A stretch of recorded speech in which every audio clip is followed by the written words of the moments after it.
आज का टॉपिक है डिफ्यूजन। डिफ्यूजन डिफ्यूजन क्या है कि प्लाज्मा मेम्ब्रेन जो है या सेल वॉल जो है कितना समझना, ये सेल वॉल है, सेल वॉल, और ये आपका क्या है प्लाज्मा मेम्ब्रेन।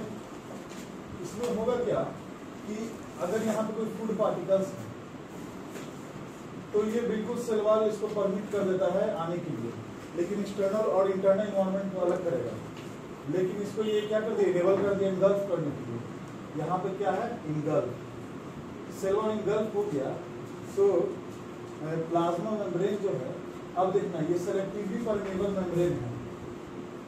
उसमें लिख लेना सेलेक्टिवली परमिएबल मेम्ब्रेन लिखे हो प्लाज्मा मेम्ब्रेन में, selectively permeable membrane. It is also known as selectively permeable membrane. Means क्या हुआ कि समझो कि ऐसे एक मेम्ब्रेन है, ठीक है, और तुम एक स्विच बनाए हो, स्विच, ठीक है, ये जब कनेक्ट होता है तब सर्किट पूरा होगा ऐसे करके। तो समझो कि यहाँ पे आप हो, आपको यहाँ जाना है तो यहाँ से जाओगे, लेकिन ये आपको परमिशन देगा तब भी, नहीं तो ये गेट क्या रहेगा बंद। ये गेट खुलता भी है, ये गेट खुलता भी है ऐसे, लेकिन एक बार में एक इंटर करेगा। ये भी कितना क्वांटिटी इंटर करेगा ये सब प्लाज्मा मेम्ब्रेन को पहले से मालूम है। अगर ज्यादा वाटर मॉलिक्यूल्स चला गया, अगर सोच लो कि गेट हट जाए तो यहाँ के जितने वाटर मॉलिक्यूल्स सभी अंदर चले जाएंगे और सेल को पूरा ब्लास्ट कर देंगे, बर्स्ट कर देंगे, सेल स्वेल हो जाएगा और सेल का सारा ऑर्गेनेल्स बाहर आ जाएगा। इसीलिए दिया गया था जो पैसेज था, ठीक है। और इसमें लिखेंगे क्या कि इसमें लिखेंगे डिफ्यूजन में line, it is the spontaneous, लिखते चलिए डायग्राम बनाना है ना। इट इज द, समझिए तो घर पे स्पेस छोड़ देना।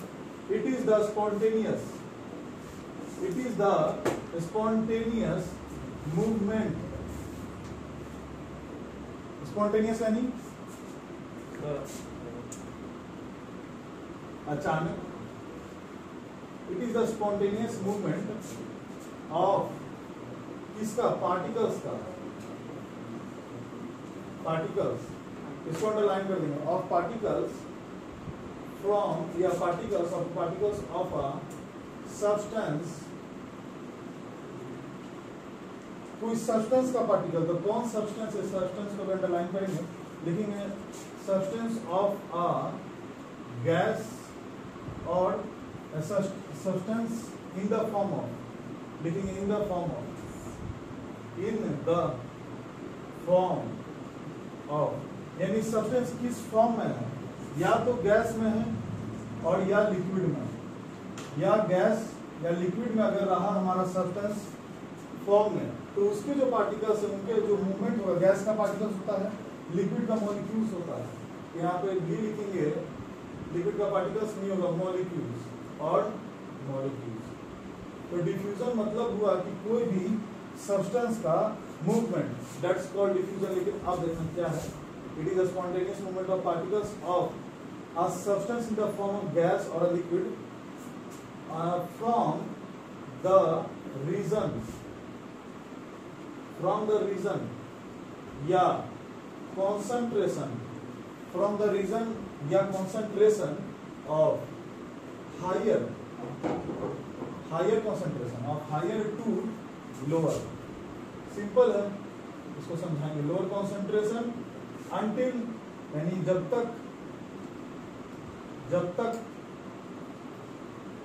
until क्या अचीव ना हो जाए, until uniform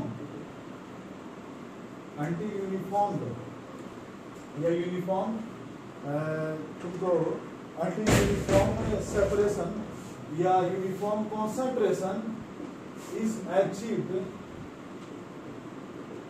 at both the ends, पहले लिखेंगे इसको आराम से, अब इसके बाद इसको समझेंगे।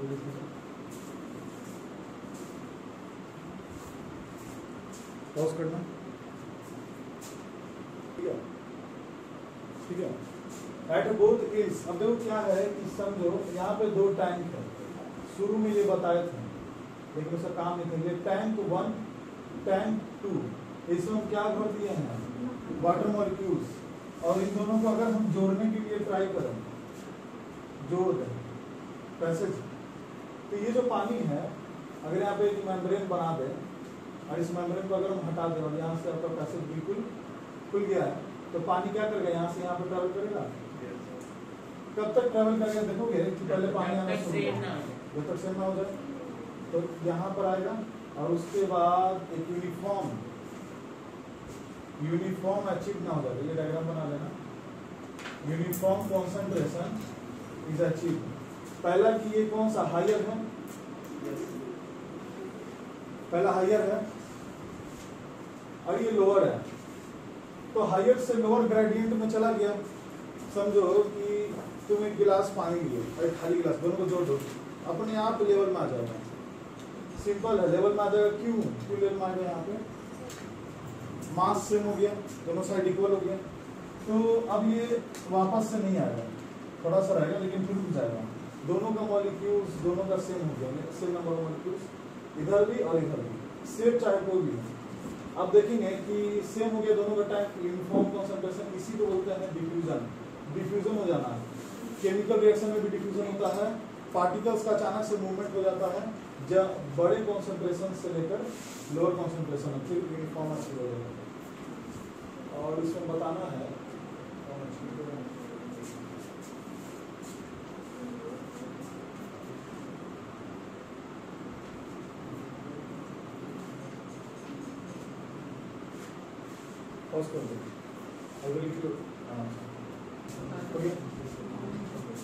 अब देखो कौन सा पॉइंट सेकंड, इन दिस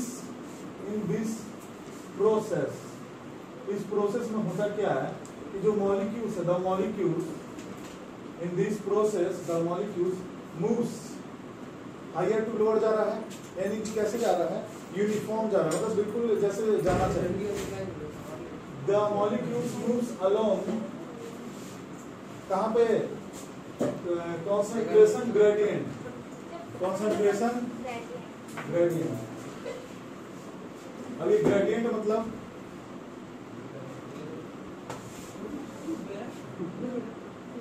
ढलान, जिधर कॉन्सेंट्रेशन ग्रेडियंट की तरफ जाएगा, जिसको मतलब जहाँ पे ज्यादा है तुम ज्यादा कॉन्सेंट्रेशन दे दोगे तो वहाँ पे क्या आ जाएगा, ग्रेविटी प्रेशर आ जाएगा, वो सीधे अपने आप को लेवल करना चाहेगा, कहीं से भी मॉलिक्यूल्स जाना चाहेगा, फ्री मॉलिक्यूल्स जाना चाहेगा, जिस वजह से ये कॉन्सेंट्रेशन ग्रेडियंट की तरफ चलेगा जहाँ उसको जाना चाहिए।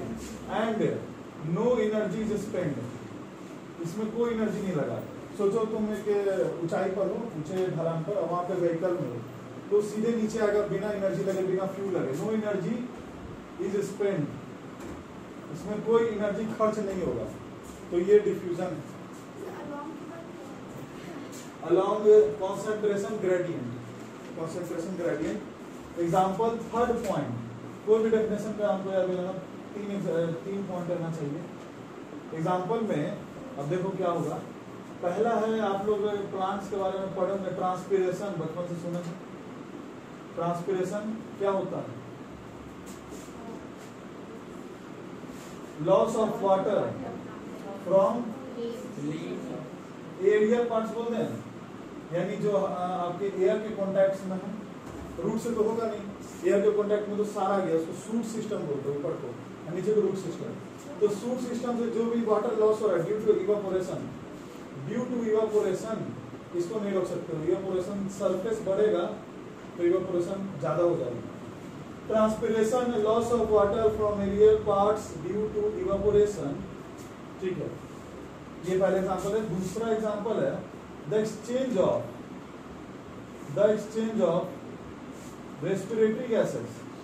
अब हम जब पढ़ाएंगे, लगता है कि 10 में है वो टॉपिक, तो एल्वॉयली जो हमारा लंग्स में, उससे कैसे डिफ्यूजन होता है वो उस समय बताया जाता है। तो एक्सचेंज ऑफ रेस्पिरेटरी गैसेस कैसा, दैट इज CO2 या O2 फ्रॉम, अगर इतना ही लिख दे तो आएगा सवाल कि किससे एक्सचेंज हो रहा है, किसके बीच में, from the cell and between the, from between the line लंबा हो जाएगा, between the cell and the लगाना जरूरी है, and the external environment, and the external environment और सेल के बीच में डिफ्यूजन हो रहा है। सोच लो थर्ड पॉइंट, इसमें थर्ड एग्जांपल है तो हाँ ऑस्मोसिस आता है, वो भी एग्जांपल लिखो। Diffusion of water. अब हम लोग सेल को क्या देखते हैं कि उसको ज्यादा वाटर चाहिए, वाटर इज लाइफ। वाटर क्यों चाहिए? वाटर इसलिए चाहिए उसको ग्लूकोज को क्या करना है, ब्रेकडाउन करना। तो वाटर में जो H2O ऑक्सीजन है वो ऑक्सीजन से उसको क्या करेगा, बर्न आउट करेगा। ऑक्सीजन चाहिए वहां पे, तो फायर है नहीं, ऑक्सीजन उसको तोड़ेगा ग्लूकोज को, और फिर जो ग्लूकोज में जितने कार्बन है, कार्बन सब एटम्स जितने भी सब उसको एब्जॉर्ब कर लेगा, फिर उससे अपनी एनर्जी फॉर्म करेगा अपने लैंग्वेज में। ठीक है, तो diffusion of water results in osmosis. जितना हम लिखा रहे उतना याद कर रहे हैं, नोट्स याद हो रहा है जितना लिखा रहे हैं। स्कूल के एग्जाम होगा तब फायदा दिखेगा। पॉज कर लीजिए।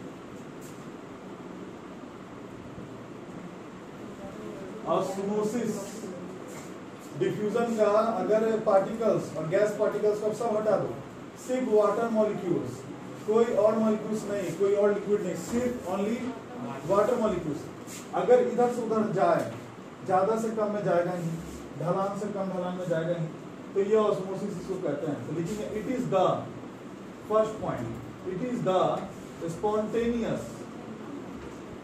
स्पॉन्टेनियस इसका movement of water molecules only, movement of, सही है, सही बताएं, वाटर मॉलिक्यूल्स ओनली, ये ओनली सब को अंडरलाइन करेंगे और वाटर मॉलिक्यूल्स को। इससे क्या होगा, ओनली लिखने से और भी ज्यादा पेपर आपका सुंदर अट्रैक्टिव होगा।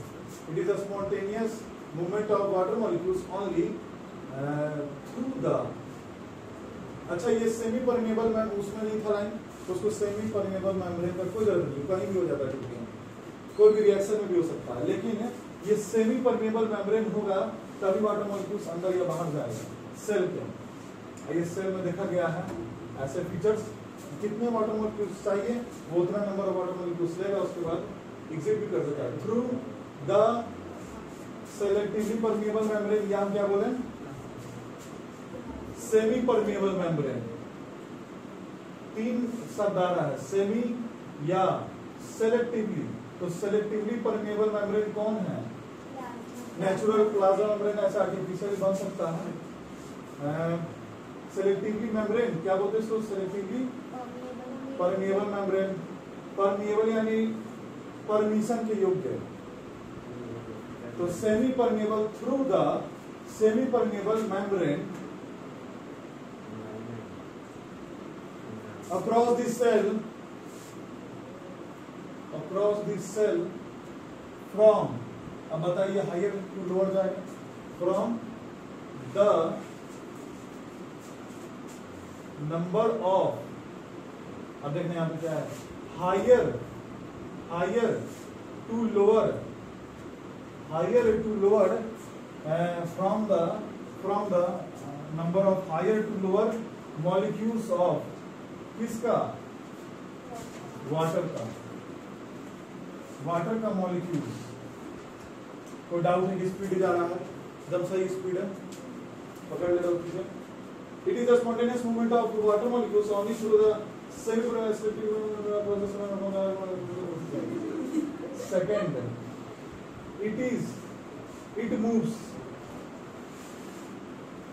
It moves along. अच्छा इसमें भी वही है, कंसंट्रेशन ग्रेडियंट है, इसको लिखने की जरूरत नहीं क्योंकि वो सेम लाइन रिपीट हो जाएगा। It moves along concentration gradient, और नहीं ऐसा नहीं होता, ये सेलेक्टिवली परमेबल मेम्ब्रेन है ना, तो इसमें ऐसा नहीं होगा। तो इसमें कुछ और एग्जांपल ही शुरू करते हैं, और इसका टाइप्स है, थर्ड पॉइंट में इसका टाइप्स आ जाएगा। एग्जांपल में है पहला, रूट्स एब्जॉर्ब्स वाटर। ये ऑस्मोसिस कौन करता है? प्लांट्स, हम लोग नहीं करते हैं, हम लोग बाहर से नहीं करते, अंदर में जो हमारा सेल वाटर या कोई भी न्यूट्रिशन को इधर से उधर वाटर मॉलिक्यूल्स एक सेल से दूसरे सेल पहुंचाता है थ्रू ऑस्मोसिस, ठीक है। लेकिन प्लांट्स क्या है, वो बाहर से भी करता है। कैसे? रूट्स के जो सेल है, रूट्स में roots absorbs water from soil. धीरे धीरे टॉपिक याद कर लीजिए। सेकेंड पॉइंट इसमें cell to cell movement of water, यानी कि सेल से सेल चला गया वाटर, ये कैसे संभव है? एक सेल बगल में है, एक दूसरे को मदद करना पड़ेगा, तो पानी लाने जाएगा नहीं, सीट फुल है, तो क्या करते हो, दो घर से पानी वो उसको पास करा रहा, सीट पी कर फिर उसको पास करा रहा। ये जो पासिंग है इसमें cell to cell movement of water. बस टाइप्स, इसके कितने टाइप्स हैं, कौन कौन केस बन सकता है? समझो कि सेल, ठीक है, और यहाँ पे हम क्या रख दिए हैं, सेल को एक हम स्लाइड में रख दिए।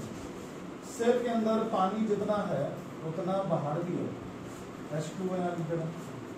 सेल के अंदर जो पानी है, वाटर है, वाटर वो बाहर भी है उतना ही नंबर ऑफ मॉलिक्यूल्स, यानी कॉन्सेंट्रेशन, चलो कॉन्सेंट्रेशन, और यहाँ भी कॉन्सेंट्रेशन दोनों का बराबर है, तब इसको बोलते हैं हम लोग क्या, आइसोटोनिक। आइसोटोनिक सॉल्यूशन ऑस्मोसिस का टाइप दूसरा टाइप है। अब क्या होगा कि सेल के अंदर का पानी कम हो गया, H2O कम हो गया, तो हाइपोटोनिक हो गया, सेल के अंदर पानी कम हो गया, हाइपोटोनिक सॉल्यूशन हो गया। थर्ड में बताइए कि क्या है, अब सेल ज्यादा पानी पी गया, इतना पूरा ऊपर तक भर गया, यहाँ पानी कम हो गया, और सेल के अंदर पानी ज्यादा है, तो सेल के अंदर ज्यादा है, वो बाहर से उसको मतलब hyper means more, hypertonic solution complete. Pause कर दीजिए। ओके, नेक्स्ट टॉपिक है पैसिव ट्रांसपोर्ट। पैसिव वॉइस है ना इंग्लिश में, क्या होता है? चलो कोई बात नहीं, इसमें समझ आ जाएगा, इससे मीनिंग आ जाएगा। देखो पैसिव ट्रांसपोर्ट, अभी जो हम ऑस्मोसिस पढ़े, डिफ्यूजन पढ़े, वो पैसिव ट्रांसपोर्ट ही है। कैसे? इसका डेफिनेशन है कि लिखो द मूवमेंट ऑफ मॉलिक्यूल्स, अच्छा चलो, the movement of passive transport, osmosis और डिफ्यूजन में जो भी आप देख रहे हो, जो प्रोसेस वही है। द मूवमेंट ऑफ मॉलिक्यूल्स, किसमें? The movement of molecules bye diffusion और ऑस्मोसिस वही है जो आप पढ़े, is called what? Passive transport, the movement of molecules bye diffusion और ऑस्मोसिस। सेकंड पॉइंट इसमें जो वही है, सब रिपीट होगा, नो एनर्जी इज स्पेंड, इसमें कोई एनर्जी आपका खर्च नहीं हो रहा है। No energy spent by the cell, पूरा लाइन लिखेंगे बाय द सेल, ठीक है। नेक्स्ट टॉपिक, नेक्स्ट पॉइंट, हाँ इसमें एक और पॉइंट है जो ऊपर का है, क्या फ्लो कहाँ से कहाँ हो रहा है, हायर टू लोअर, तो लिखते हैं कि movement takes place, movement occurs या takes place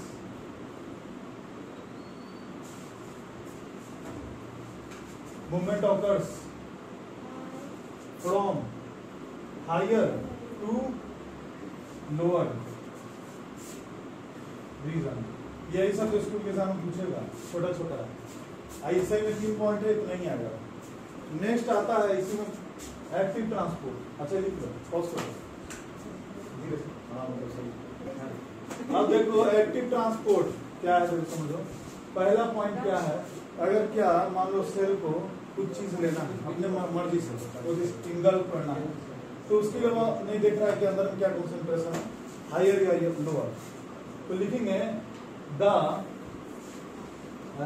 या इन लिविंग सेल, यानी जो हमारे सेल्स हैं प्लांट्स और एनिमल्स के, सम मॉलिक्यूल्स, कुछ मॉलिक्यूल्स, इंपॉर्टेंट मॉलिक्यूल्स चाहिए सेल को ज्यादा नंबर में, तो in living cell some molecules what and ions moves along या moves from along concentration gradient लिख सकते थे, लेकिन moves from their lower region, अपने खुद लोअर रीजन में है या लोअर कॉन्सेंट्रेशन। अच्छा, जो लोग कहें कि बेटा दोनों और है, दोनों ऐसे स्लैश कर देना, रीजन या concentration. Some molecules and ions move from their lower concentration to higher concentration. इसमें उल्टा होगा, सेल टू सेल है, इसमें थोड़ा लंबा लाइन सेल टू सेल, एक सेल है दूसरे सेल है, इसके पास हायर है इसके पास लोअर है, तो हायर टू लोअर जा रहा है, लेकिन लोअर टू हायर को भेज रहा है। हम क्या लिखे हैं, from their lower concentration to higher. इस सेल के पास हाई है लेकिन पूरा नहीं है, इससे ले लेगा। ये सेल टू सेल मूवमेंट है, ये लिविंग सेल्स में देखा गया है। अपने मान लो ऑक्सीजन ही है तो ऑक्सीजन आधा लेके क्या करेगा, ग्लूकोज को तो पचा नहीं पाएगा, ऑक्सीजन पूरा लेगा। तो in living cells some molecules and ions move from their lower concentration to higher concentration. Second point, इसमें तुम्हारा एनर्जी खर्च होगा क्योंकि तुम्हारे पास पहले से ही ज्यादा है और तुम उस कम से उठा रहे हो। अगर ज्यादा होता तो वो अपने आप आ जाता फ्लो करके। तो लिखेंगे इन दिस मॉलिक्यूल्स moves against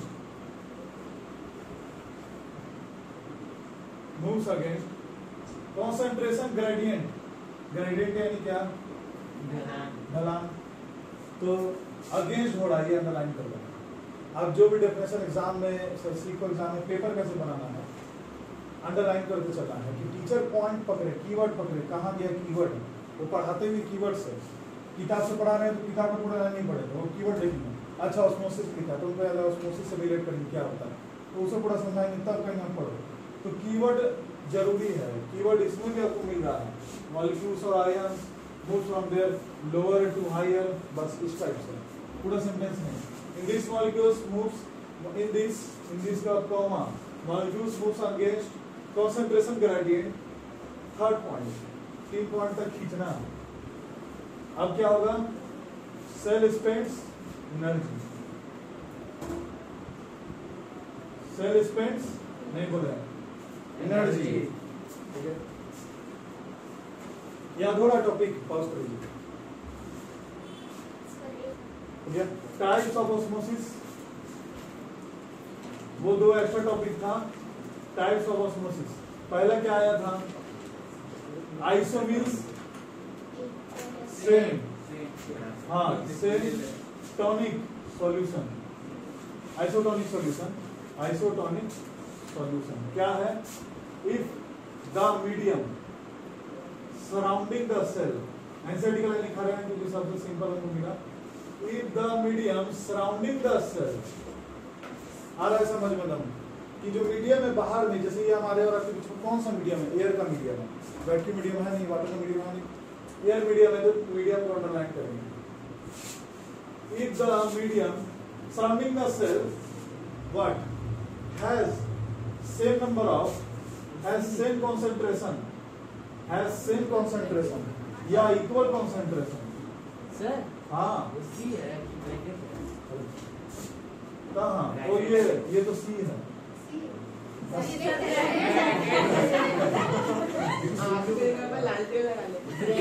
हाँ ब्रैकेट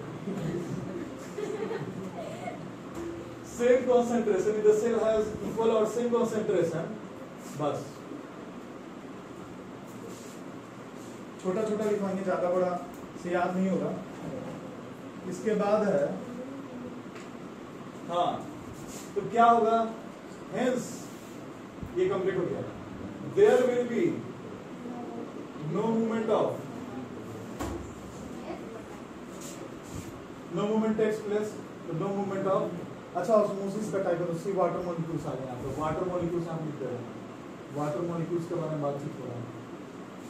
तो no movement of water molecules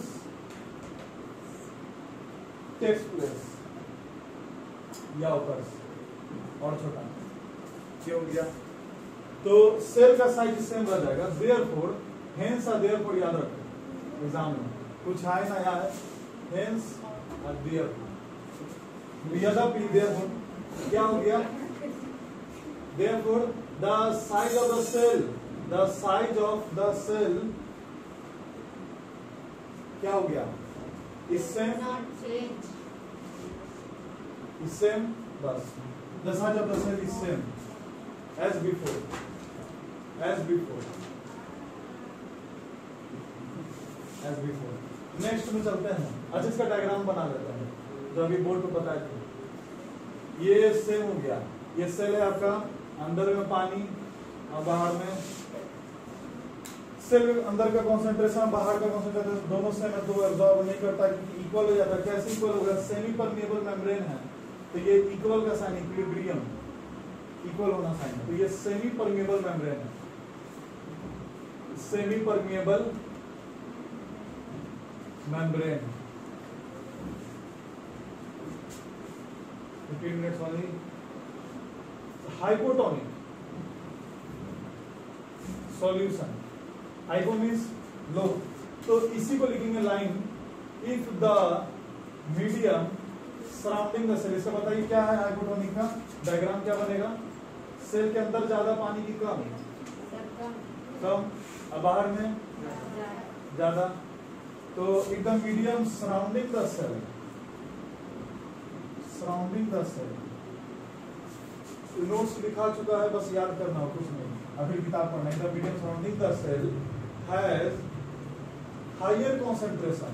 पहले डायग्राम बनाएगा, हाइपो और हाइपर में बहुत दिक्कत हो जाता है। पहले डायग्राम बनेगा बुक में, ये एग्जाम में कॉपी में, देन आपको ये लिखना है, उस डायग्राम को देख के लिखना है। The medium surrounding the cell has क्या है, higher concentration of water than the cell, of water than the cell. तो इसमें क्या होगा, मूवमेंट होगा वाटर का, तो देयर इज, या और भी छोटा लिखते हैं कि movement of water, movement of water, ये सेकंड पॉइंट है इसका, ये फर्स्ट पॉइंट रहा definition. Movement of water molecules, movement of water molecules कहां से कहां, occurs higher to lower until, higher to lower until uniform structure, अरे uniform structure until uniform concentration is achieved. Exam में इतना लिख के ही आना है। नोट्स में क्या है, नोट्स का मतलब क्या होता है, नोट्स का क्या है, प्रथा कैसे हुआ। नोट्स का मतलब हो गया कि आप जो भी पढ़ रहे हैं किताब से, उसमें एक्चुअली में कौन सा लाइन, कौन सा कीवर्ड, कौन सा डेफिनेशन ही पढ़ना है। बाकी सब लाइन समझाया हुआ, लेकिन हमको याद क्या रखना है ब्रेन में, लाइक अ डॉक्टर, तब तुम उसको उस टाइप से नोट्स को याद करो। तो नोट्स में जो चीजें हैं पढ़ने के लिए भी है, समझने के लिए भी है। पढ़ के समझने वाला काम पहले ही कर चुके हैं, यहाँ पे घर पर को याद करना। और थर्ड पॉइंट इसमें क्या रहा होगा, साइज ऑफ द सेल क्या हो गया, हाँ पानी घोट लिया, the size of the cell is swell up. इसी को हम लोग क्या बोलते हैं, मैं बताएगा नहीं, स्वेल अप, हाँ फूलना, फूलना, ठीक है, इसी को बायोलॉजी में बोलते हैं फूलना को। पानी अंदर आ गया, क्या बोलते उसको, पानी बाहर ज्यादा अंदर कम है, कोई बोला था अभी, इंडोसाइटोसिस, इंडोस्मोसिस, इंडोस्मोसिस नाम का खाली नामकरण रखना, फिर काम नाम को समझाना। इंडो मीन्स अंदर, ऑस्मोसिस मीन्स पानी, पानी अंदर आ रहा। क्लियर है, कोई डाउट नहीं है, चलो फर्स्ट क्वेश्चन और आंसर। अब देखो hypertonic solution, hypertonic, hypertonic solution का मतलब सेल के अंदर ज्यादा पानी की कम है, ज्यादा है, तो बाहर क्या होगा, ठीक है। If the medium surrounding the cell has कितना कंसंट्रेशन, लोअर की हायर, इसको देखना डायग्राम को, सराउंडिंग मीडियम सराउंडिंग, ये दोनों के बीच में मीडियम जो है surrounding a cell, if the medium surrounding the cell, इस सेल के सराउंडिंग में जो मीडियम में वाटर मॉलिक्यूल्स ज्यादा है कि कम है? कम है। हाँ बीच में कम है कि ज्यादा? ये तो तुम्हारा पूरा सिस्टम हो गया अंदर में, तो सिस्टम के अंदर जो वाटर मॉलिक्यूल्स दिख रहा है मीडियम सराउंडिंग है। मीडियम यानी समझो कि सेल के आसपास जितना भी पानी है जिसको घेर के रखे हुए है उस सेल के अंदर ज्यादा पानी लेकिन बाहर कम है, तो लोअर लिखेंगे यहाँ पे, लोअर कॉन्सेंट्रेशन। ठीक है, hence there will be movement of water occurs from, कहां से कहां? बस हायर टू लोअर, ये फिलिंग द ब्लैंक्स टाइप्स हो गया। The size of the cell is will size of the cell will shrink, इसी को बोलते हैं हम लोग एक्सॉस्मोसिस, यानी पानी बाहर जा रहा है, एक्सॉस्मोसिस। ठीक है, आइए सेल को बचाता है, पाउस दो कंप्लीट हो गया है। जो टॉपिक है ऑस्मोटिक सॉल्यूशन, अरे कैसे लिखते हैं ऑस्मोटिक सॉल्यूशन? हाँ ऑस्मोटिक नहीं, अब नहीं है ये पूरा टॉपिक इधर उधर का कंप्लीट हो गया, इससे एग्जाम में खतरनाक क्वेश्चन पूछता है ये सब। ऑस्मोटिक सॉल्यूशन द लिखेंगे कि the two aqueous solution, aqueous के बारे में हाँ याद रख गया, कल बात हो रहा था एक्वस के बारे में। एक्वस मतलब होता है सॉल्वेंट वाटर होना चाहिए, यानी कि आप जिसमें सॉल्यूट जो आप सॉल्वेंट में मिला रहे हो वो सिर्फ वाटर मॉलिक्यूल्स होना चाहिए। सॉल्वेंट की क्वालिटी यहाँ पे लिखिएगा वाटर, बस यही है। टू एक्वस सॉल्यूशन सेपरेटेड, जो अभी पढ़ रहे हो वो ऑस्मोटिक सॉल्यूशन है। Two aqueous solution separated by semi या बोलिए selectively permeable membrane, selectively permeable membrane. Pause कर दीजिए। अब ये टॉपिक है क्या हुआ, एंडोसाइटोसिस और फैगोसाइटोसिस का टेबल बनाओ, यही पड़ जाएगा टेबल छोटा सा। साइटोसिस यानी सेल से आना जाना हो रहा है, और ऑस्मोसिस यानी कि पानी का आना जाना हो रहा है। लेकिन देखो सेल मेम्ब्रेन से, अब ध्यान दो यहाँ पे लिख लिए हो, पहले लिख लो, नीचे का पहले लिख लो अस्थिर से हो गया। एंडोसाइटोसिस फैगोसाइटोसिस, अब देखो पहले तब लिखना, अभी मत लिखना, स्लो जाओ। टेकिंग, अब सेल क्या कर रहा है, सेल है जो यहाँ पे अगर हम एक सेल रख दे तो वो क्या कर रहा है, यहाँ पे जो मैक्रो मॉलिक्यूल्स है, माइक्रो मॉलिक्यूल्स बड़े बड़े मॉलिक्यूल्स, तो टेकिंग इन, छोटा लिखा है डेफिनेशन बहुत बड़ा है, taking in macro molecules by the cell. Cell क्या कर रहा है, इसका मीनिंग समझो। सेल मैक्रो मॉलिक्यूल्स, बड़े बिग मॉलिक्यूल्स को ले रहा है, बड़े मॉलिक्यूल्स को ले रहा है, बस इसी अंदर बड़े बड़े मॉलिक्यूल्स को ले रहा है। इसमें क्या होगा, तो इसमें बहुत बड़ी बात है ये टेकिंग इन। अब यहाँ मैक्रो मॉलिक्यूल्स नहीं है, यहाँ मॉलिक्यूल्स में यहाँ पे है सॉलिड पार्टिकल्स, अंतर हो गया। मॉलिक्यूल्स हो गया केमिकल रिएक्शन हो रहा है, इधर से उधर ऑस्मोसिस हो रहा है। ये आपका सॉलिड पार्टिकल्स जा रहा है, taking in solid particles of food particles, taking in solid particles of food particles of food, हाँ ऑफ फूड। थर्ड, अच्छा ये फर्स्ट ना, ये सेकंड है, ठीक है। यहाँ पे एग्जांपल बताइए, एग्जांपल इसका बहुत मस्त है, इसका एग्जांपल पहला, इसका WBC का फुल फॉर्म क्या है? व्हाइट ब्लड कॉर्पस्कुलस लिखते हैं। अब क्योंकि कंपटीशन के हो गए हो तो वहां पे आएगा कॉर्पस्कुलस, व्हाइट ब्लड कॉर्पस्कुलस, ये CF इसलिए लिखता है। इन्वेडिंग यानी, अच्छा इनगल्फ, पहले इन्वेडिंग यानी, देखो व्हाइट ब्लड जो सेल है वो हमारा वही है, चौकीदार वॉचमैन वही है, कहो वो क्या कर रहा है, डिफेंस कर रहा है, वही शरीर को बचा के रखेगा। तो WBC इनगल्फ इन्वेडिंग माइक्रोब्स, यानी इन्वेडिंग यानी हार्मफुल, खतरनाक, ये नहीं जो हार्मफुल माइक्रोब्स यानी जो 0.1 मिलीमीटर से कम है, तो वो तो बहुत सारे आ गए। तो इन्वेडिंग यानी हार्मफुल माइक्रोब्स को क्या करता है, ये निकल जाता है। तो जो माइक्रो उसको निकलेगा तो देखो क्या है, उसको निकलने से कुछ होगा नहीं, उसके टॉक्सिन्स को नहीं, जैसे यहाँ पे आ गया कौन इन्वेडिंग माइक्रोब्स, तो यहाँ पे टॉक्सिन्स छोड़ दिया, ये देखो ऐसे डॉट डॉट टॉक्सिन्स छोड़ दिया। उस टॉक्सिन्स को WBC क्या करता है, घोट लेता है।